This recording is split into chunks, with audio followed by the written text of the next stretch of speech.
That's what I was hearing in my spirit. Apostle Andre Allen Williams. This is his name here. So this is what he said. He says, if when you are bored with your tribe, you abandon it to go to another, then you were never really for your tribe.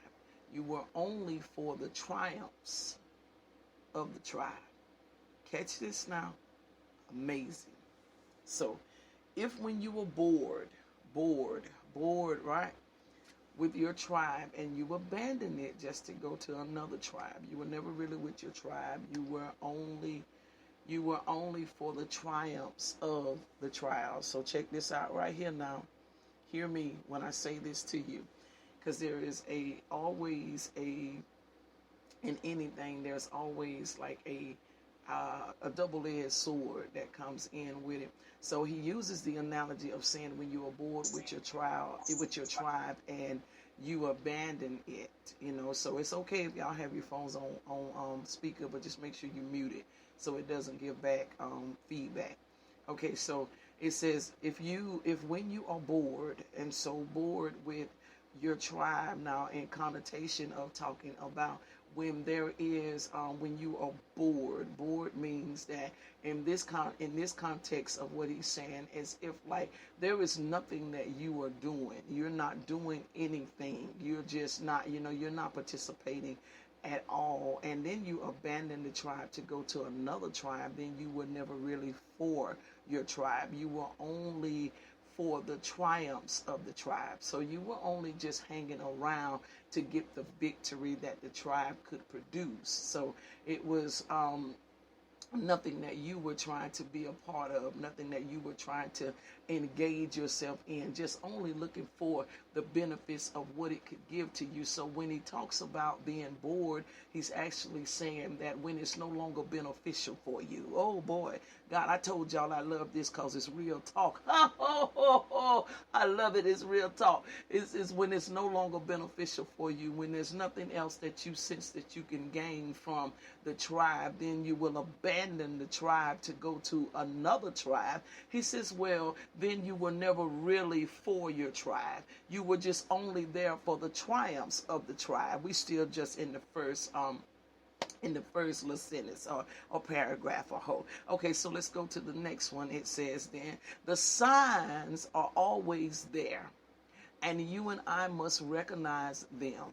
It doesn't make people bad. It just makes you right for hesitating in allowing people too much access. I need y'all to please hear what the preacher is saying, because it is the truth, the uncut raw truth. It says, okay, so this is the thing about it. You recognize the signs. You can see whenever it is. I'm giving y'all the heart of a pastor to help y'all to understand, because the scripture says in over in where is it?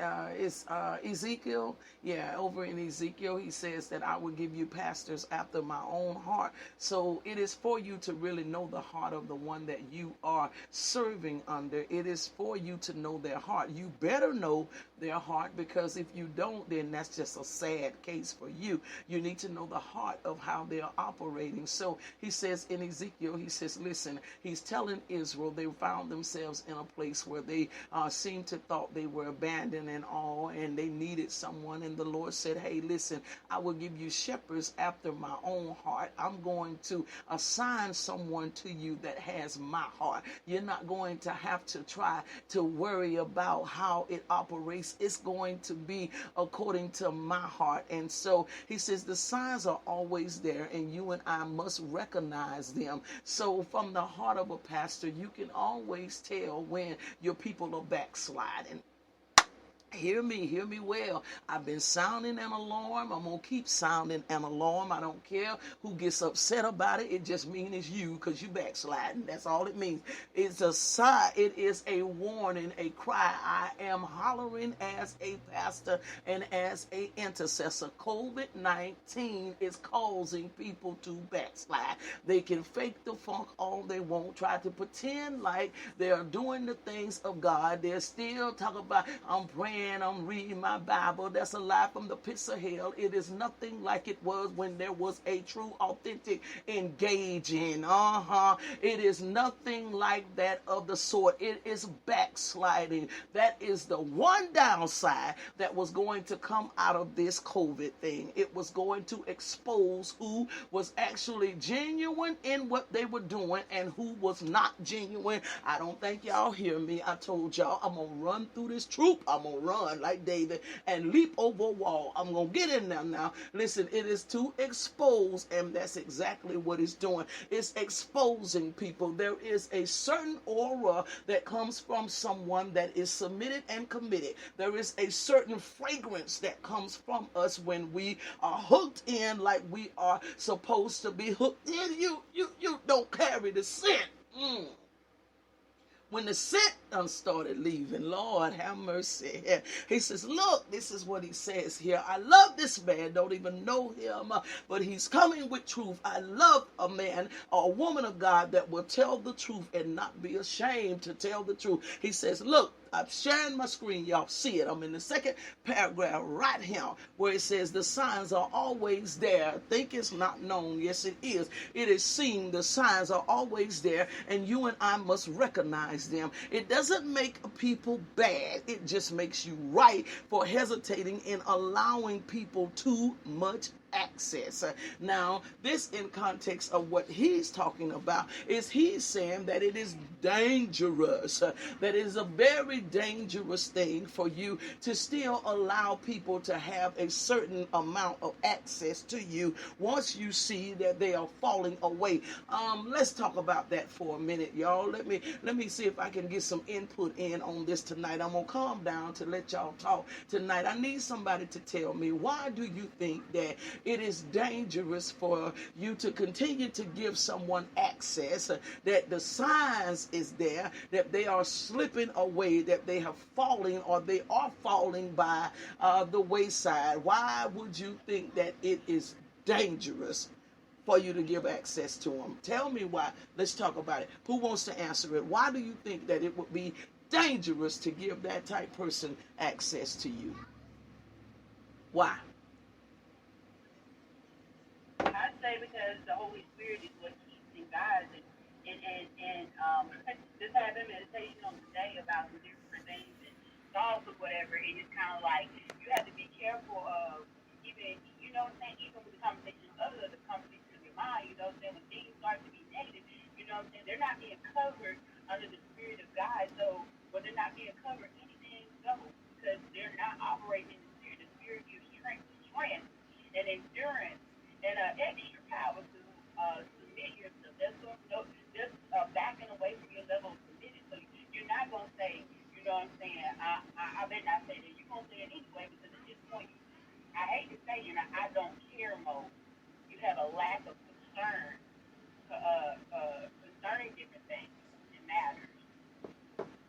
Okay. You become self-absorbed in so many ways. Okay. Anybody else want to take a shot at it? I'm not saying whether or right or wrong. Anybody else? Why would you think that you shouldn't give access to someone or continue to give access to someone that is, when you notice the signs that they are slipping away?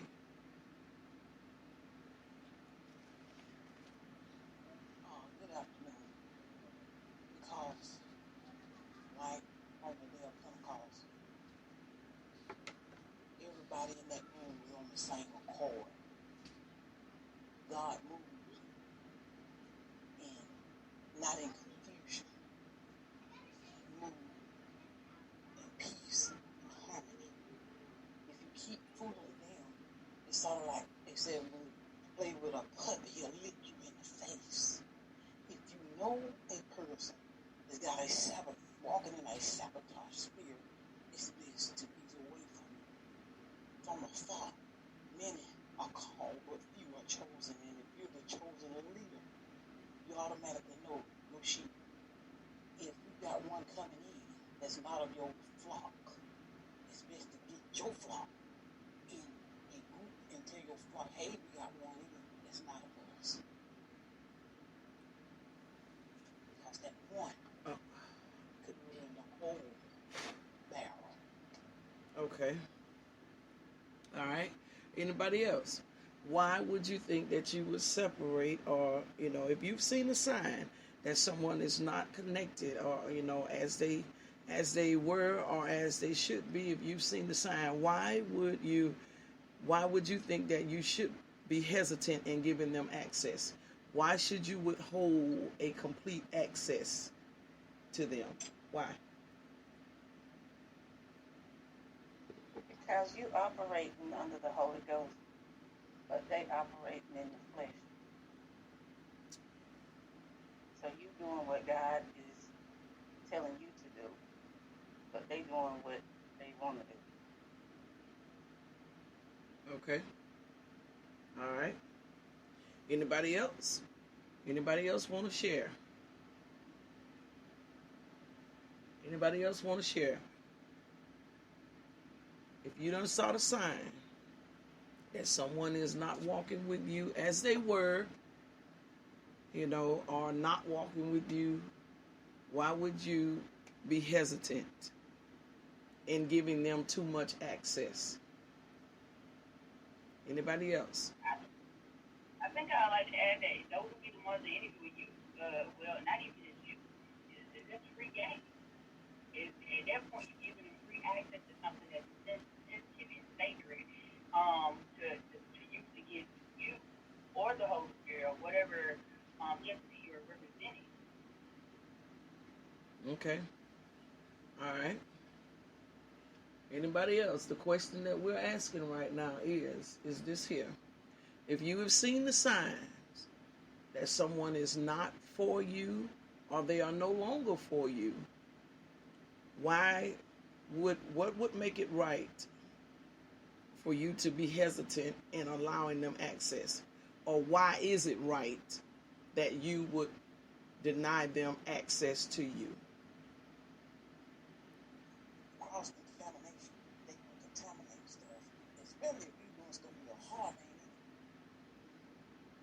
it? Everything you touch will be contaminated. Okay. All right. We still right here. I want everybody that's willing, because I know everybody has a thought on it. So I want everybody that's willing, I want you to talk about it. I want you to give yours. Ain't nobody said anything about no right or no wrong. Don't try to look at me and try to judge and feel what I think, whether you're saying it right or wrong or not. Don't do that. Don't do that. I want to hear your heart. The question that I'm asking is if you have a sign, if signs are there about someone that they are not for you or they are no longer for you, meaning that they may have used to been for you, but they are not for you now, what is it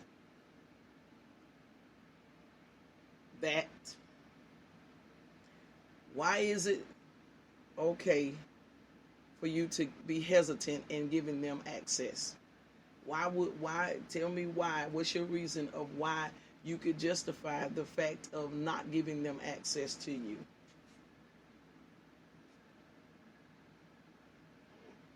Somebody else talk to me. Why? Why wouldn't you give them access to you? Why?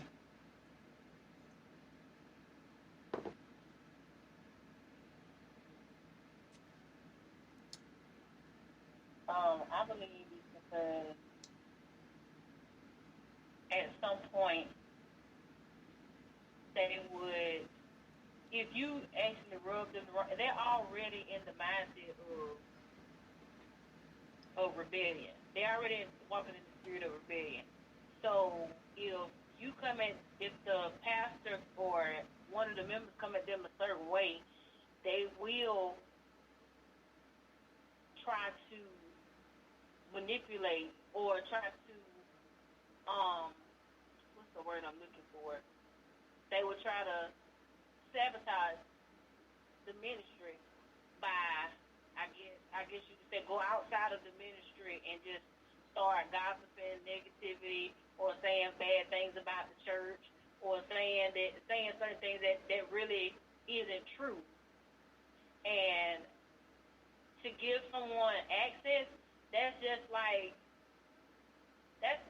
kind of like giving a robber access to the vault whenever they want.